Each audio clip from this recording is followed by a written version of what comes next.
Alright, so this is going to be my post-fight review to the undisputed matchup which just took place at 154 pounds between the Texas-based American Jermell Charlo, holding the WBA, IBF, and WBC titles, and the WBO champion Argentinian Brian Castano. Leading up to this fight, Jermell Charlo was the favorite to win. Brian Castano was coming off of what was a controversial first fight, in which most people seemed to feel that Brian Castano had won the fight. I personally had Castano winning the fight 7 rounds to 5, but I could see 6 rounds for Charlo in the fight, and I personally didn't find the draw to be egregious. I found the draw to be a little bit generous, however not egregious. And so as a result, that basically demanded this rematch. Because, and I was really looking forward to this rematch because I felt like Charlo's performance in the first fight was rather incomplete. I felt that he didn't really come into the fight with any type of specific game plan, and I feel like he underestimated Brian Castano's durability. And Castano's chin has always been fantastic. He's always shown great punch resistance. He took bombs from Arislandi Lara, who, when he really sits down on punches, can be a very, very big puncher. Just ask Jarrett Hurd the amount of bombs he was taking and the respect he showed for his power.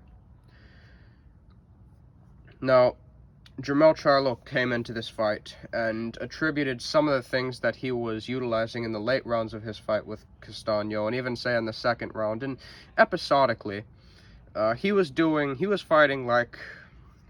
His fighting style for this fight I would describe as like an educated slugger. He was picking his spots extremely well, but considering Brian Castano was the pressure fighter, and Castano didn't seem to have enough respect for Charlo's punches, and he was not active enough in the first fight, on top of the fact that he could hurt Castano with his punches, considering he is extremely heavy-handed and explosive, he needed to just meet Castano at the exchange point. He couldn't afford to just let Castano pound on him and just look for one big shot to maybe try to bail him out in these rounds, because it did cost him the first fight. Furthermore, another attribute that Jermell Charlo added in this fight that he did not have in the first fight was the body attack. And he, especially early in the fight, he abandoned it a bit in the middle rounds, which allowed Castano to kind of claw his way back. Those body shots, they were really paying dividends. His jab to the body, his right hook to the body whenever Castano would come leaning in. And also, I really like his fundamentals in terms of when he goes to the body. It has its pros and cons, but he was doing a bit better job of resetting his feet in this fight. And when he goes to the body, he makes it rather difficult to really hit him flush, because he's protecting both sides of his face. He leans his head forward into his opponent's chest when he's throwing body shots, which allows for him to protect both sides of his face with his guard. So, consequently, Castano had a difficult time really hurting Charlo with the same regularity that he could in the first fight, while Charlo was languishing more so on the ropes. And he was languishing on the ropes in this fight, but he was fighting back. He was trying to at least claw his way back and push him to the center of the ring. Charlo fought a mostly back-footed fight, but was landing for the most part the cleaner shots. I had this fight scored 6 rounds to 3 at the time of the stoppage for Jermell. I thought Castano did well, but I feel like the conditioning was the biggest difference in this fight. I feel like both guys had some level of respect for each other's power, more so in Castano's case, but I felt like the conditioning was the biggest difference, because you could see by about rounds 5 and 6, while Castano was still fighting his ass off, clearly, you could see that his conditioning was starting to wane a bit, and he was not attacking and he was not stepping in, getting on top of Charlo with the same regularity. Charlo was even getting tired a bit himself, hence why he wasn't really using his lateral movement as frequency unless Castano obliged when he would stand stationary. However, Castano wasn't really pressing forward with the same regularity, and the amount of shots he took on top of the bodywork Charlo exhibited and attempted to use as a decoy in the early rounds, it was too much for him to handle, and in the 10th round, he basically folded. He was hurt from the knockdown. It was a delayed reaction. He went down on I think both knees, got back up, and he got dropped 2 more times in the process, and Charlo became undisputed. Jermell cements his place amongst some of the greatest 154-pounders of all time. He's up there with guys like Mike McCallum. Emil Griffith didn't really establish much of a body of work at 154 pounds. But Winky Wright, Floyd Mayweather, fighters like that, Jermell Charlo is in the same ilk with them. I'd say he's probably... I wouldn't necessarily put him ahead of Winky Wright, although that's a good discussion. I feel like Winky Wright was a bit more impressive as an overall fighter. But he's certainly... Koichi Wajima as well, I can't forget him either. Great. Three-time 154-pound champion back in the 70s. Actually, very similar division to what it is now, the division back then. Nino Benvenuti also comes to mind. Jermell Charlo is in the same ilk with those guys, and he's one of the great fighters to ever fight at 154 pounds. Bottom line, Tommy Hearns.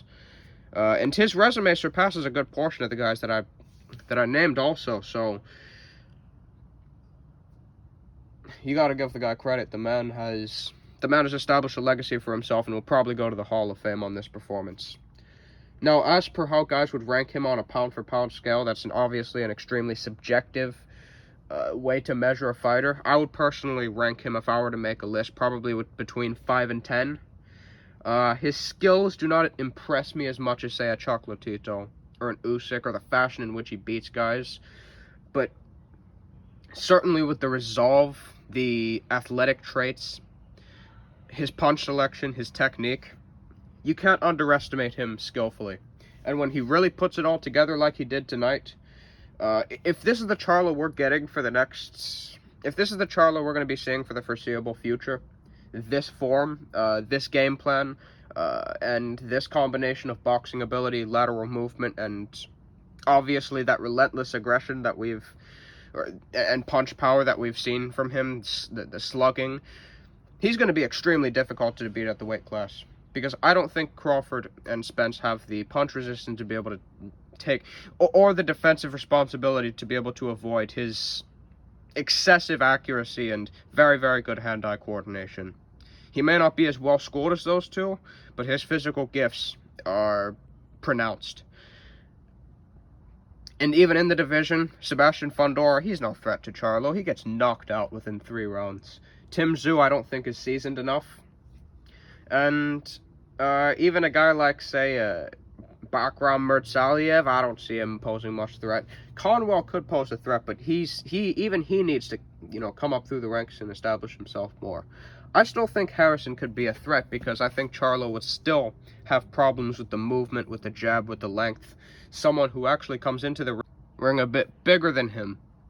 But otherwise, I don't see anybody really 154 pounds or south of that division really giving Charlo too many problems. Ennis, we still need to see how he performs at world level at 147 pounds, although he looks phenomenal to the eye test. If he moves up to 160 pounds, Golovkin's supposedly going to move up to fight Canelo.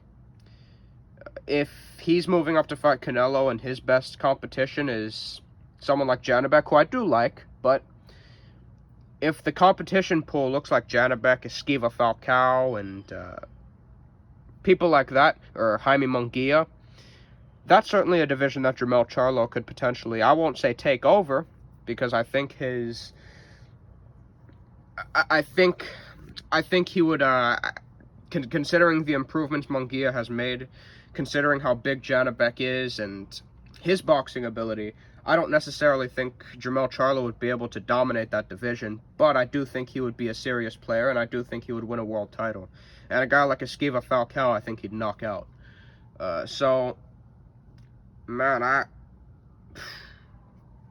credit to Charlo, man. That dude, he's a very, very good fighter. He may not be an elite skill set, I won't say, because there's only about 5-6 elite skill sets. If you want to combine skill set with, like, them at their physical peak, so like a Donnie Nietes, I'd rate above Charlo, but he's not in his prime. I wouldn't count him. I wouldn't say Charlo is in that tier, but he's one of the more physically gifted and talented champions in the entire sport. And that's been enough for him, and he's developed his skill set and found the boxing ability which he had kind of left behind him from early in his career and reapplied it. So, congratulations, and have a good one.